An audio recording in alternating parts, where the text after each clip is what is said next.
The planet Charis 9 was not a place humans visited willingly. Even from orbit, it looked dangerous. Dark forests covered most of its surface. Massive mountain chains cut across continents like jagged scars. Storm systems larger than entire countries rolled endlessly across the oceans. But none of that was why people feared Charis 9. They feared what lived there, the Varkan. Among the dozens of intelligent species that made up the Galactic Coalition, the Varkan were legendary, towering predator beings covered in dark silver fur, powerful claws, razor-sharp senses, and perhaps most intimidating of all, they hunted in packs. For centuries, stories about Varkan warriors had spread throughout the galaxy. Entire pirate fleets surrendered when Varkan patrol ships appeared. Mercenary armies refused contracts that involved fighting them. Even seasoned coalition officers grew nervous when a Varkan entered a room. Humans respected them, others feared them, which was why Ethan Cross felt very alone. The transport shuttle landed on Charis 9 with a heavy thud. As the hatch opened, cold mountain air rushed inside. Ethan grabbed his medical pack and stepped onto the landing platform. Immediately, dozens of golden eyes watched him. Varkan guards, Varkanists, Varkan warriors. Every one of them looked capable of tearing apart a combat drone with their bare hands. Ethan swallowed. "Good first impression," he muttered. One enormous Varkan approached. His gray fur carried streaks of white, signs of age and authority. "This is the human healer?" The translator in Ethan's ear converted the growling language. A coalition official nodded. "Dr. Ethan Cross, xenobiology specialist." The Varkan leader studied him. Ethan felt like prey being evaluated. Finally the alien nodded. "Follow." No welcome, no greeting, just follow. Wonderful. 2 hours later, Ethan finally learned why he had been summoned. The Varkan settlement wasn't a military fortress, it was a nursery. Hundreds of young cubs lived inside massive protected structures built into the mountainside. Normally Varkan cubs were incredibly resilient, but something had changed. A strange disease had appeared. Several cubs had fallen ill. 2 had already died.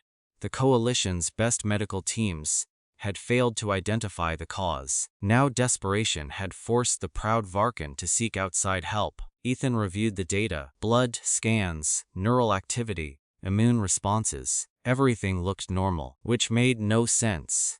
"If this continues," said the Varkan leader, "more cubs will die." Ethan looked up. "What happens if I can't find the answer?" The room became silent. The Varkan didn't respond. They didn't need to. The fear in their eyes said enough. For 3 days Ethan worked almost without sleep. Every test failed. Every theory collapsed. Nothing explained the illness.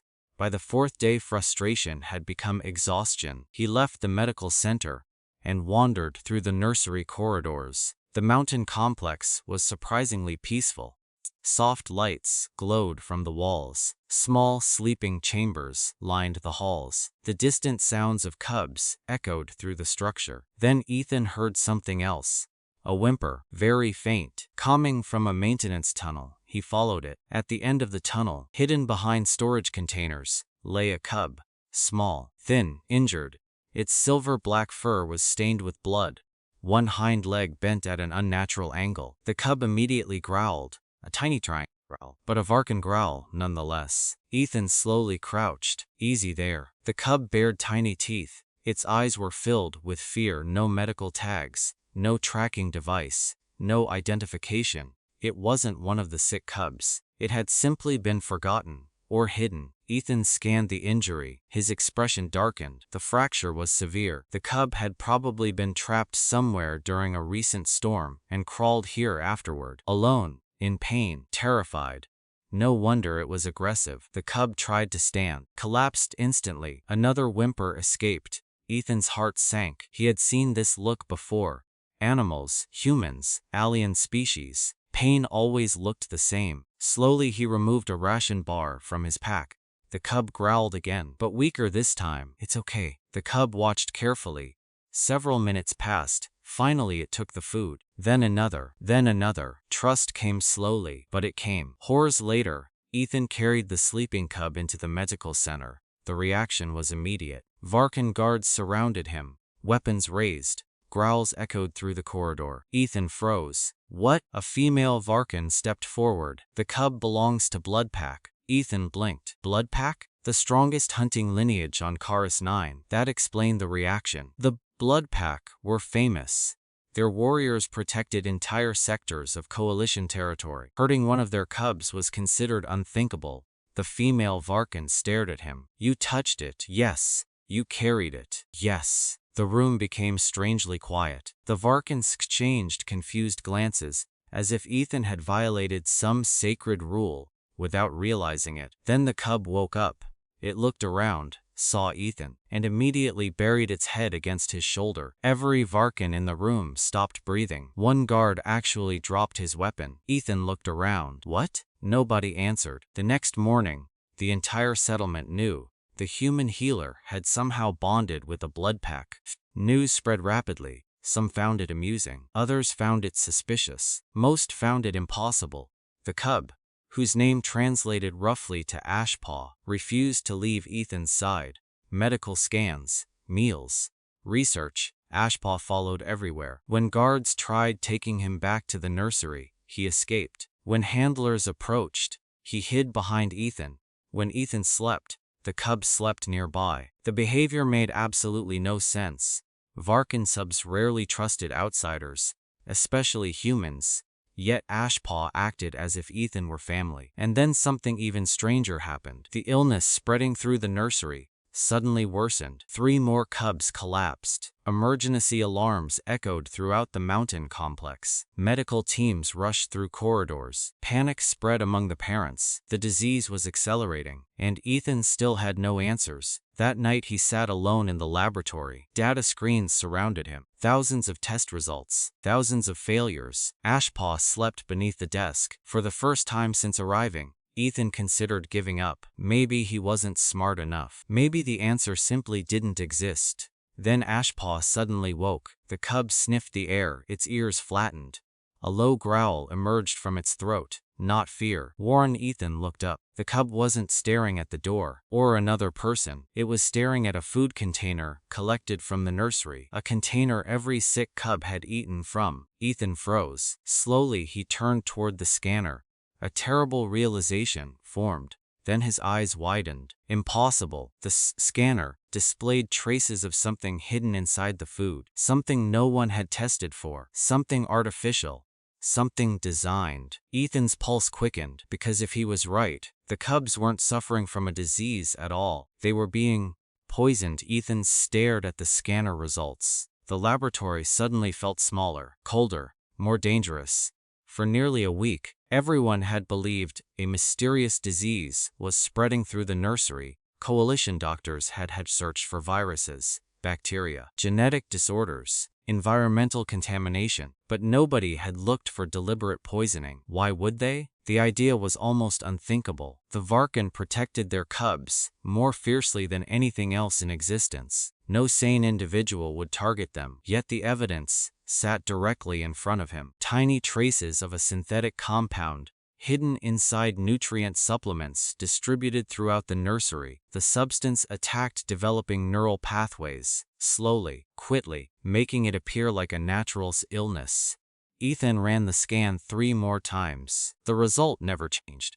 His stomach tightened. Someone had done this on purpose. Someone inside the settlement. A soft growl came from beneath the desk. Ashpaw was awake again. The cub's golden eyes watched Ethan carefully, almost as if he understood the importance of the discovery. Ethan scratched behind one furry ear. Good catch, buddy, Ashpaw responded with a pleased rumble. The sound reminded Ethan of a cat purring, if the cat happened to grow into a 200-kilogram apex predator. Within 30 minutes, the settlement leadership gathered inside the command chamber. The atmosphere was tense. Varkan commanders stood around a holographic table. Scientists exchanged nervous looks. Security officers remained unusually silent. Ethan displayed the evidence. No one interrupted. No one spoke. When he finished, the room became completely still. The Varkan leader finally broke the silence. poison. The word sounded like a threat. Ethan nodded. Not enough to kill immediately. Why? I don't know. A female scientist stepped forward. If this is true, then someone deliberately targeted our cubs. Another growl rolled through the room, much louder this time, much angrier. Among the Varkan, attacking cubs was one of the worst crimes imaginable. The emotional impact was immediate. Several warriors looked ready to start hunting the culprit personally. The leader raised one clawed hand. Instant silence followed. We find who did this. Nobody argued. The investigation began immediately. Every shipment entering the nursery was examined. Every worker questioned. Every security recording reviewed. Whores became days. Still no answers. Whoever had done this had been careful. Extremely careful. Meanwhile, Ethan focused on saving the affected cubs. Now that the poison had been identified, treatment became possible. The results appeared almost immediately. The first cub recovered within 48 hours. Then another. Then another. Reliefs spread throughout the settlement. Parents who had feared losing their young finally began to hope again. For the first time since arriving, Ethan saw Varkan smiling. The expression was terrifying. Rows of sharp predator teeth, but somehow genuine, especially from the cubs. And Ashpaw remained beside him through everything. The little predator had become something of a celebrity. Workers laughed whenever they saw him trotting after the human doctor. Scientists joked that Ashpaw had unofficially adopted Ethan. Even hardened warriors seemed amused, at least until the attack. It happened during the night. The alarm sirens exploded throughout the settlement. Red lights flashed across every corridor. Ethan woke instantly. Ashpaw was already standing. The cub's fur bristled. Growls echoed outside. Shouting followed. Then came the sound of blaster fire. Ethan's blood ran cold. The command network activated through his room speaker. Security. Breach. Unknown intruders detected. Protect the nursery. The door burst open. A Varkan guard appeared. Dr. Ethan, move. Now, what happened? Nose time. Another explosion shook the structure. Dust fell from the ceiling. Ethan grabbed his medical kit. Ashpaw refused to leave his side. Together they rushed into the corridor. Chaos surrounded them. Security teams sprinted through hallways. Emergency bulkheads slammed shut. Warning systems blared continuously. Then Ethan noticed something strange. The attackers weren't targeting military facilities. They weren't targeting command centers. They were moving toward the nursery, toward the cubs. A terrible realization hit him. The poisoning had never been the entire plan. It had only been preparation. The command center looked like a battlefield. Holographic displays tracked multiple hostile contacts. Several unknown figures had infiltrated the mountain complex. Professional, organized, well-equipped. The Varkan leader studied tactical data. His expression was murderous. Ethan approached. Who are they? The answer came from a security officer. Black Fang Syndicate. Ethan recognized the name. Every civilized system did. The Black Fang Syndicate specialized in illegal biological trafficking, rare creatures, dangerous predators, genetic specimens, anything valuable, anything alive. Ethan felt sick. They wanted the cubs. The officer nodded. Yes. Everything suddenly made sense. The poisons weakened the young, created panic, distracted authorities, made eventual abduction easier. The operation had been planned for months, maybe years. But there was one problem. The criminals had not expected a human doctor, and they definitely had not expected Ashpaw. The breakthrough came from the most unlikely source. Ashpaw. While security forces tracked the intruders, the cub suddenly became restless. His ears twitched repeatedly. Then he started growling. The same warning growl Ethan had heard in the laboratory. The cub bolted from the room. Ashpaw. Too late. The young Varkan disappeared into the corridor. Several guards rushed after him.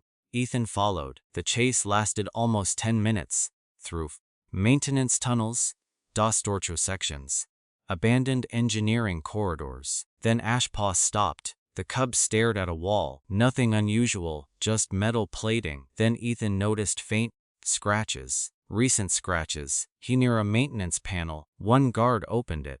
Everyone froze. Behind the wall was a concealed passage, and inside the passage, equipment, weapons, communication devices, supplies, an entire hidden base. The infiltrators had been operating from inside the settlement itself for months, maybe longer. One stunned officer whispered, "By the stars, HFY had found them." What followed became legendary among the Varkan. Security forces stormed the hidden complex. The criminals attempted escape. They failed. Every route had already been sealed. Within an hour, the entire network collapsed. Dozens of arrests followed. The Black Fang operation was destroyed. The Cubs were safe. The poisoning ended. The threat was over. Yet something even more remarkable happened afterward. Something nobody expected, especially Ethan. 3 days later, a massive gathering filled the central valley of Karas 9. Thousands attended. Warriors, scientists, families, Cubs, even coalition representatives arrived from nearby systems. Ethan stood awkwardly near the front, unsure why he had been summoned. HFY sat beside him, looking unusually proud.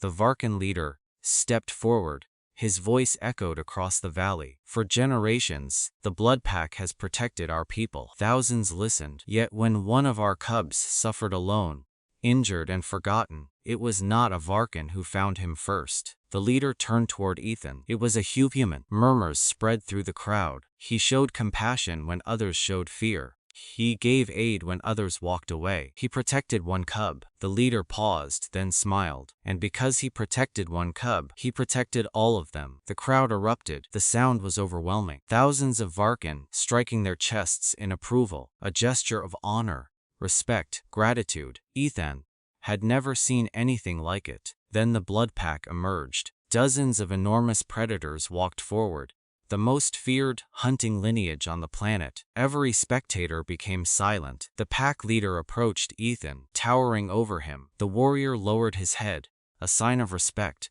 Then he spoke words that would be remembered for generations. "You saved one of ours." His golden eyes shifted toward HFY. "Now you are one of ours." Ethan stood frozen. The valley remained silent. Thousands of Varkan watched. The Blood Pack leader's words echoed through the mountain settlement. "You saved one of ours. Now you are one of ours."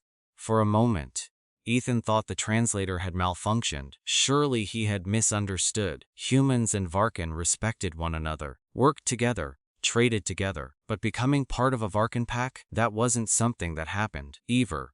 The Blood Pack leader stepped forward. He removed a braided cord from around his arm, dark silver fibers intertwined with polished black stones, the symbol of Blood Pack membership. The crowd gasped. Even Ethan recognized the significance. The leader carefully placed the cord around Ethan's wrist, a ceremonial adoption, the highest honor the Varkan could bestow upon an outsider. HFY immediately jumped against Ethan's sides and released a happy growl. The crowd erupted again, this time louder than before, much louder, and Ethan suddenly realized something. The ceremony wasn't just about gratitude, it was about a promise. A permanent one. Life changed almost immediately. News of the event spread beyond Karas 9, then beyond the sector, then beyond coalition space. Media networks couldn't get enough of the story. A human doctor had uncovered a criminal conspiracy, saved dozens of Cubs, destroyed a trafficking operation, and somehow earned acceptance into the most feared predator pack in the galaxy. The story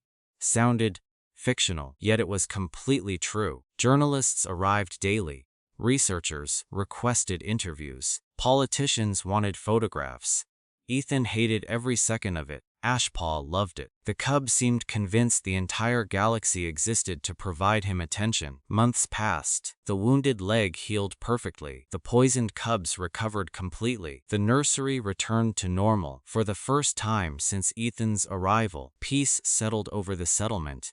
Then came another surprise, a coalition summit. Representatives from dozens of species gathered aboard Unity Station. The purpose was simple: strengthen diplomatic relationships, discuss regional security, address growing concerns about piracy. Normally, the Varkan sent military officials.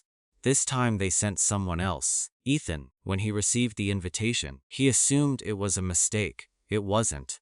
The Blood Pack leader personally explained. "You see things differently." Ethan blinked. "Differently?" "You looked at a wounded Cub and saw someone needing help." The leader's golden eyes narrowed thoughtfully. "Many would have only seen danger." Ethan wasn't sure how to respond. The Varkan leader smiled. That perspective has value. Unity Station was enormous. Thousands of ships arrived daily.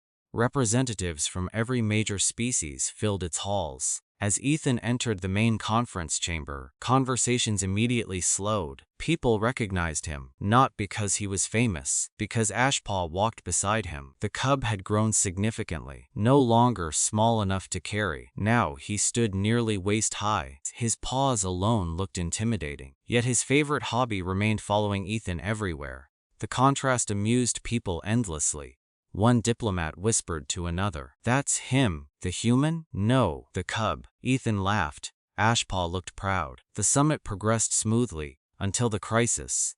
Because there was always a crisis. A cargo vessel arriving from the outer systems suffered catastrophic reactor failure. Emergency alarms spread through Unity Station. Dogging sections evacuated. Containment teams deployed. Panic threatened to overwhelm thousands of civilians. Then communications failed. A transport wing containing several hundred passengers became isolated, including children, including families, including diplomatic personnel. The damaged section risked decompression. Time mattered. Every second mattered. Emergency crews mobilized immediately, but reaching the trapped civilians wouldn't be easy. Several corridors had collapsed. Access routes were blocked. The station's rescue coordinators scrambled for solutions. Then someone suggested asking the Varkan. Within minutes, Varkan security teams moved into action, Ashpaw among them. Though technically still a juvenile, he insisted on helping.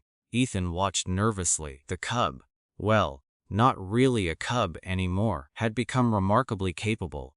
Together, Varkan responders cleared debris at incredible speed. Massive support beams that required machinery for most species could be moved manually by Varkan rescue teams. Progress accelerated. Hope returned. Then disaster struck. Agon, a secondary collapse trapped several rescuers, including Ashpaw. Ethan's heart nearly stopped. The rescue channel exploded with frantic reports. Tunnel collapse. Multiple responders trapped. We need medical teams immediately. Ethan was already running. Nothing could have stopped him. Security officers shouted. Station personnel tried redirecting him. He ignored everyone. Minutes later, he reached the collapse site. The sight made his stomach twist. Debris blocked the entire corridor. Emergency crews worked desperately. Scanning equipment detected life signs beyond the obstruction, including Ashpaw. The young Varkan was alive, but trapped and injured. The irony wasn't lost on Ethan. Years earlier, he had found Ashpaw wounded and alone. Now history was repeating itself. Only this time, the stakes were much higher. The rescue operation continued for hours. Piece by piece, workers removed debris. The trapped civilians were eventually reached, then the rescuers. Finally, Ashpaw, the young Varkan, emerged battered but alive. His shoulder was injured. Several cuts covered his fur, but the moment he saw Ethan, his tail immediately began moving. Ethan laughed despite everything. "You scared me." Ashpaw responded with a low rumbling sound, the same sound he had made as a tiny cub. Years ago, when trust first began, the rescue became headline news throughout coalition space. Hundreds of civilians survived. Dozens of responders were honored. Ashpaw received a bravery citation. He proudly carried it everywhere for weeks. But the larger impact reached far beyond one rescue mission, because people noticed something, a pattern. Again and again, the strongest bond between species didn't come from treaties, or military alliances, or political agreements. It came from simple acts of kindness. One human helping one wounded cub. That was where everything began. Not strategy, not diplomacy. Compassion. The realization spread. Relationships between humans and Varkan improved dramatically. Joint programs expanded. Educational exchanges increased. Scientific cooperation flourished. Entire generations grew up hearing the story, not as a legend, as history. Many years later, visitors arriving on Karis 9 often stopped at a small memorial near the original nursery. The monument wasn't large, just a simple stone sculpture, a human seated beside a young Varkan cub. Nothing heroic, nothing dramatic. Yet people gathered there every day. A plaque rested beneath the sculpture. Its inscription was simple. The Galactic changed because someone stopped to help. Children often asked why the memorial mattered. The answer never changed, because the story wasn't about saving worlds, or defeating enemies, or becoming famous. It was about choosing compassion when fear would have been easier. One wounded cub, one human doctor, one small act of kindness. And what happened next changed everything. As for Ethan and Ashpaw, they remained family for the rest of their lives, exactly as the Blood Pack had promised. And among the Varkan, no promise was stronger than that.